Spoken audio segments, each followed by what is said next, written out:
Okay, in every businesses, there's the supply and the demand side. The most interesting thing that I've heard somebody say in a long time, because you're 100% right, and it blows my mind that almost nobody talks about it. Okay, so here's my issue. I don't have any problem with the demand portion. Okay. Okay, the minute I go out there, I open my mouth, I'll get the business. You don't know how to fill the pipe. Yes, and I don't know how to duplicate myself. Because you can't. I can't. I don't know if you heard. Yes, I know that, but I really need to automate my business and duplicate myself so that I can go home and have a holiday. I understand. So what do There's only two things holding you back. Your inability to operate or your ego. So we just have to dissect it with a couple of questions. What do you sell? I'm in consulting. Great. Why haven't you hired more people to consult? I have. Good. But they're just not up to it. They're just not up to the level. Hold on. Up to whose level? Yours or the client's? The level that I set as a basis to benchmark as what I offer as my service. So you, real quick, who's hiring these people? Me. Okay. So let's play this game together. All right. What's about to happen is you're about to get exposed to yourself, and then you'll be able to win. You're playing a very fun game of you've got a big fucking ego.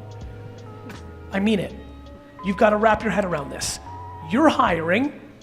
You've created an arbitrary benchmark that nobody's hitting because you have put yourself on a pedestal at the mercy and the detriment of building a bigger business. Because you want to self-fulfill that you're so much better.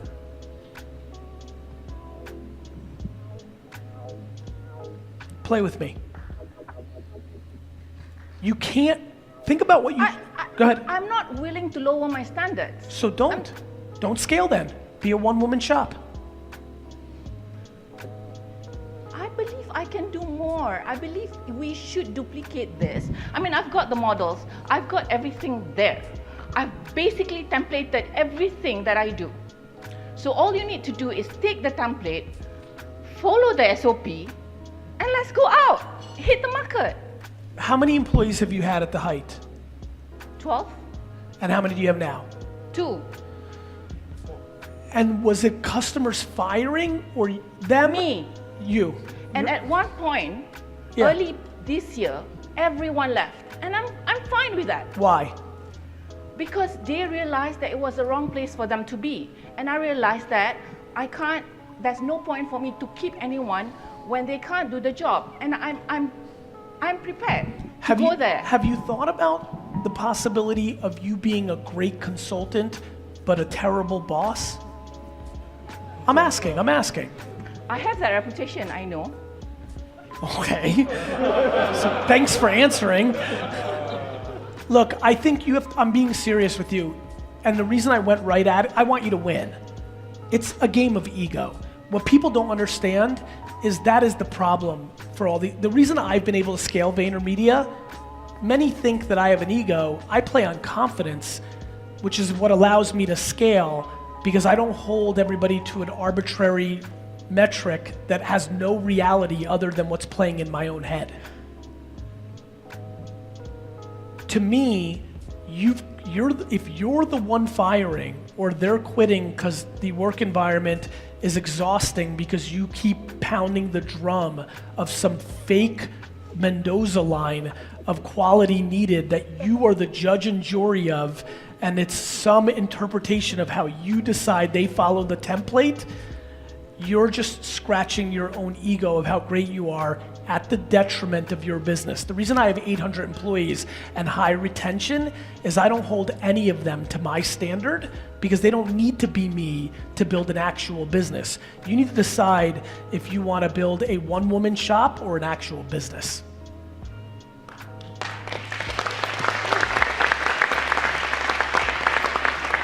And can I tell you something? there's nothing wrong with the one-woman shop. The way you'll scale is you may charge for content. You may write a book. You may start getting paid more to speak.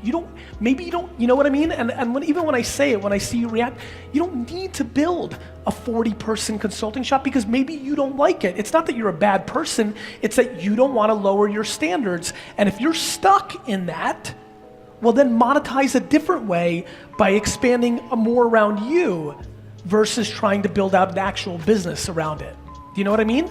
And that's okay. Doesn't make you a bad person. As a matter of fact, you'll probably be disproportionately more successful because you're being self-aware and enjoying being the one-person band and making your money that way. You don't have to build VaynerMedia. You don't have to build Bain & McKinsey.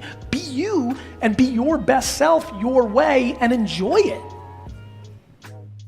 And I noticed that I think you're probably one of the great philosophers of our modern age, I think, away from branding, away from marketing. And I've loved your content with like Ryan Holiday and stuff like that. I'm wondering if at some stage you may write a book away from, as I said, the marketing and social media stuff, more about sort of your life lessons, like the famous 3 words, you're gonna die, that sort of stuff. Yeah. Good. I'll buy it. I think yes, and I think you clearly kind of see what's going on. I think look, I'm writing a book called Perfectly Parented. It's a parenting book. So you are writing? I am writing that. I think I'm doing some pretty hardcore philosophies and then blending it down into a little bit more tactical and subject matter. Yeah. I think I'm gonna evolve, right? Like, I think even if you look at early Wine Library TV, I'm starting to throw life lessons into it's a wine show and I was doing it. Right now I'm into this marketing thing, but my intuition is yes. Yeah, that's great, because I think like 500 years from now, whenever, I think you'll be remembered as a philosopher more than a marketer, I think. You know, I think my ego's very happy with you right now. Remember, ego is the enemy, remember? But I would tell you that it's how I think of myself much more. I think my stuff is very heady, philosophical. What saved me from being too heady is my love of execution. And I think I've forced myself lower down the funnel of my philosophies to make them tangible and useful. Yeah. But yeah, I think I have heavy themes in that world, which is why it feels native to you. And I do think that the people that, if you listen carefully to even today, people are getting a lot more value out of my structure of thinking than I gave you some tidbit. You know, I love when people are like, Gary V, you suck. You know, I love this, this is my favorite. Why don't you give us like an actual piece of advice, enough of this hustle and go and la la la. And I always laugh, I'm like, dude, and I reply because I love it. I'm like, dude, Google it. Like, you can Google anything tangible.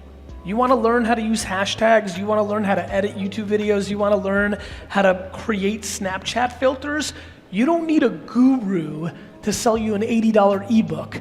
It's free, it's called google.com. To me, I think the stuff we talk about philosophical is imperative because it becomes your life's strategy, which then dictates your activities. Like, him not being impatient and going wide is disproportionately more valuable for his business than me telling him to use, you know, red in a post on LinkedIn that will convert, you know, 1% higher. That matters too, but nowhere close to the stuff we were talking about earlier. Yep. So I appreciate it. No worries. And I've got on my phone that you're going to die. It's a very hard one to explain to the kids sometimes, that when you see it. It's powerful, right? Yeah, oh, it is, yeah. I don't know what everybody here is thinking. The reason that lovely lady in the back with the tech product, right? I'd rather her fail on her tech product than regret never doing it, because the regret is going to eat her alive. And that's why I think about you.